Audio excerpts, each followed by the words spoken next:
Hello everyone, welcome back to Vidyalaya. इस video में बात करेंगे इंटीग्रेशन ऑफ वेक्टर्स की। ठीक है, अगर आपको वेक्टर्स का इंटीग्रेशन करना है तो किस तरह से बात करनी है वो देखिएगा। तो सबसे पहले ध्यान में रखना है कि आपका अगर किसी पर्टिकुलर वेक्टर का आपने इंटीग्रेशन करना है तो सिंपल है कि आप उसके कंपोनेंट्स का इंटीग्रेशन करने वाले हैं। जो आपका इससे पहले हम बात करते थे जैसे कि होता है नॉर्मली इंटीग्रेशन, वैसे ही हमने इसमें काम करना है। करेक्ट। अब देखो, थोड़ा सा इसमें मैं कुछ फॉर्मूले आपको समझा दूं जो डिफरेंशिएशन से रिलेटेड हैं, फिर उन्हीं को कन्वर्ट करूंगा जिसमें इंटीग्रेशन में। तो कुछ स्टैंडर्ड रिजल्ट्स हैं हमारे पास। तो सम स्टैंडर्ड रिजल्ट्स। तो चलिए, सबसे पहला रिजल्ट है कि अगर derivative of R dot S, R मतलब यहाँ पे वेक्टर, एस भी वेक्टर है, ये क्या होता था, आर छोड़ देते थे हम लोग, dot D S upon D T plus D R upon D T plus sorry dot S, ये हुआ करता था। अब यहीं से क्या रिजल्ट निकल के आएगा, integration of R dot D S upon D T plus D R upon D T dot S, और बाहर से क्या डी टी, क्योंकि टी के रिस्पेक्ट में इंटीग्रेशन करेंगे तो इसकी वैल्यू कितनी हो जाएगी, आर डॉट एस के इक्विवेलेंट हो जाएगी। ठीक है, प्लस में सी एनी आर्बिट्ररी कांस्टेंट। तो इस तरह के कुछ रिजल्ट्स हैं, जैसे एक दो रिजल्ट्स पे और काम कर लेते हैं।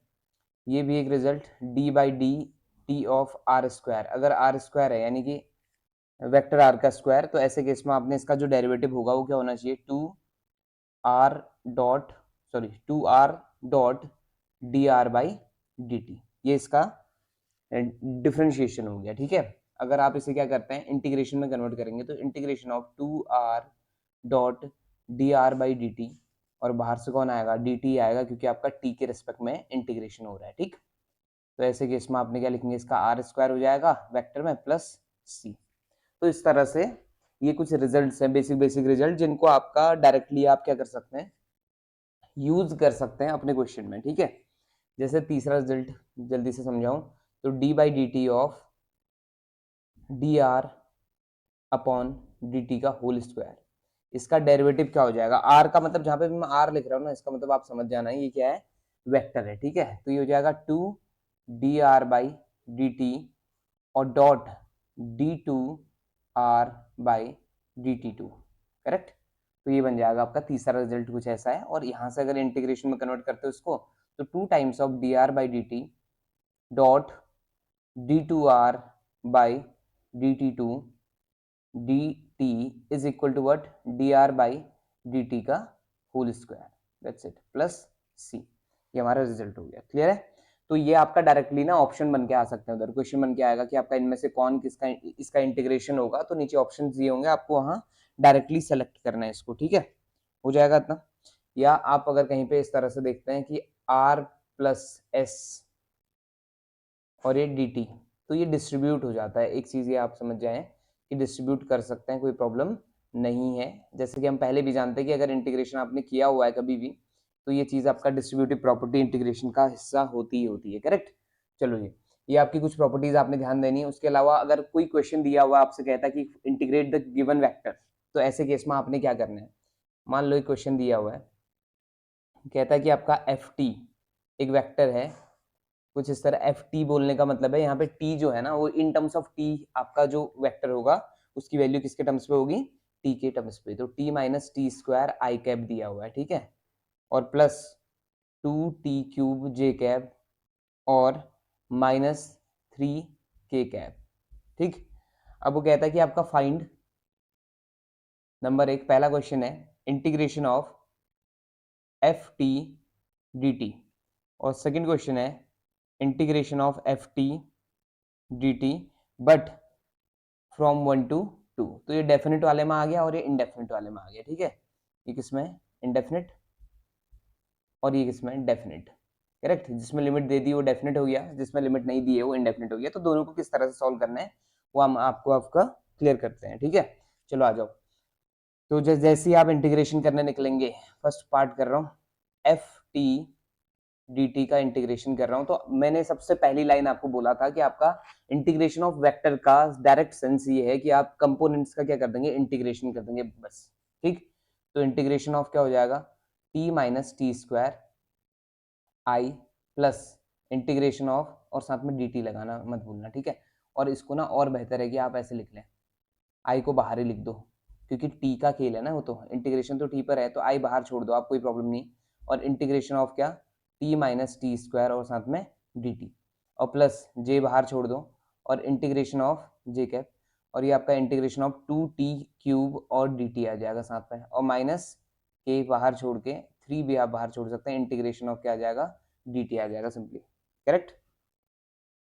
अब आगे आपने कैसे देखना, देखो यहाँ आएंगे तो आई छोड़ दिया, इंटीग्रेशन ऑफ 10 करेंगे तो इसका इंटीग्रेशन हो जाता है टी स्क्वायर बाई 2, और ये हो जाता है t³ बाई 3, ठीक। और प्लस इसका इंटीग्रेशन हो जाएगा 2 into T to the power 4 upon 4, और साथ में कौन, जे कैप, माइनस 3 ऐसे रहा, डी टी का इंटीग्रेशन होता है टी, और साथ में कौन आ जाएगा, के कैप, और प्लस सी, क्योंकि आपका इंडेफिनिट जब भी आप इंटीग्रेशन सॉल्व कर रहे होंगे तो फोकस करना कि आपका प्लस में कौन आएगा, चलता आएगा, सी चला आएगा, ठीक है। तो ये चीज आपका हो गया, इंटीग्रेशन हो गया, दैट्स इट, इतना ही काम आपने करना है। इसको थोड़ा और सॉल्व कर सकते हैं आप, जैसे कि ये हो जाएगा आई कैप, और साथ में क्या, ये बन जाएगा T square upon 2 minus t³ upon 3, और प्लस ये बन जाएगा 2 से कटेगा तो T to the power 4 upon 2 J cap, और माइनस 3t के कैप प्लस सी, ये आपका फाइनल आंसर हो गया। करेक्ट इतना। अब अगर आपसे पूछता है कि डेफिनिट का आंसर किस तरह से आपने फाइंड करना है, तो डेफिनिट के केस में आप क्या करेंगे वो देख लो जल्दी से। Integration of 1 to 2 F T D T है ना। तो ऐसे केस में आप क्या करने वाले हैं, क्वेश्चन था हमारा कुछ इस तरह का, 1 to 2, और ये था T square, sorry T minus T square और इंटू में आई कैप प्लस 2t³ जे कैप माइनस 3k, ये आपका आ जाएगा यहाँ dt, ठीक है। अब ये याद रखना कि ये डेफिनेट है, डेफिनेट के केस में सी लिखने की जरूरत नहीं है, तो पहले तो इसको डिस्ट्रीब्यूट कर दो 1 to 2 T minus T square, और ये dt लिख दिया मैंने, साथ में आपका बाहर से क्या लिख दो आप, आई कैप प्लस जे कैप बाहर लिखो, इंटीग्रेशन 1 to 2 2t³ dt, और चाहो तो प्लस के बाहर छोड़ दो, और इंटीग्रेशन ऑफ -3 dt, और ये 1 to 2, करेक्ट। अब इसको इंटीग्रेट कर देंगे तो ये बन जाएगा आई कैप ऐसे रहा, इसको इंटीग्रेट किया तो ये बना T square upon 2 minus t³ upon 3, और 1 to 2 प्लस जे बाहर छोड़ दो, इसको इंटीग्रेट करेंगे तो अभी थोड़ी देर पहले देखा था टी की पावर 4 अपॉन 2 बन रहा है सॉल्व करके 1 to 2, और माइनस 3k ऐसी छूटा, और ये t बन जाता है तो ये आपका बन जाएगा 1 2, करेक्ट। अब सॉल्व करो, आई कैप ऐसी छूटा, ये बन गया 2 रखता हूँ तो 4/2 minus 8/3 minus 1/2 plus 1/3, upper limit minus lower limit, ठीक है। नहीं आता इंटीग्रेशन तो जल्दी से बताएंगे, फिर से बात करूंगा इस पर, ठीक। तो 2 की पावर 4 कितना होता है, 16/2 माइनस 1/2 हो जाएगा ये, और माइनस 3k कैप ऐसी रहा, और ये बन जाएगा 2 माइनस 1। आप अगर इसको सॉल्व करते हैं तो ये बनता है 2, और आई कैप ऐसी रहा 8/3 प्लस 1/3 कितना हो जाएगा, -7/3, तो ये आ जाएगा 2 minus 7/3 plus, sorry minus 1/2, LCM ले लो कितना आ गया 6, तो ये 12 माइनस कितना आ जाएगा 14 माइनस 3, तो ये बन गया कितना -2 माइनस 5/6 बन जाएगा, ठीक है। तो ये बन गया -5/6, और साथ में कौन, सॉरी आई कैप तो पहले लगा दिया था, और यहाँ आपका सॉल्व करते हैं तो 8 माइनस हाफ कितना होता है 15/2, करेक्ट। तो ये 15/2 बनेगा, और साथ में कौन, जे कैप, और यहाँ सॉल्व करते हैं तो ये बन गया -3k, करेक्ट इतना। तो इस तरह से आपका आपने इंटीग्रेशन सॉल्व करने हैं, करेक्ट। इतना आपको समझ आया होगा आशा करते हैं। और अगले वीडियो में हम बात करेंगे लाइन इंटीग्रल और सरफेस इंटीग्रल और वॉल्यूम इंटीग्रल पर, ठीक है। अगर वीडियो पसंद आ रहा है तो please do like share and subscribe. आपसे मिलेंगे नेक्स्ट वीडियो में। Thank you so much for watching.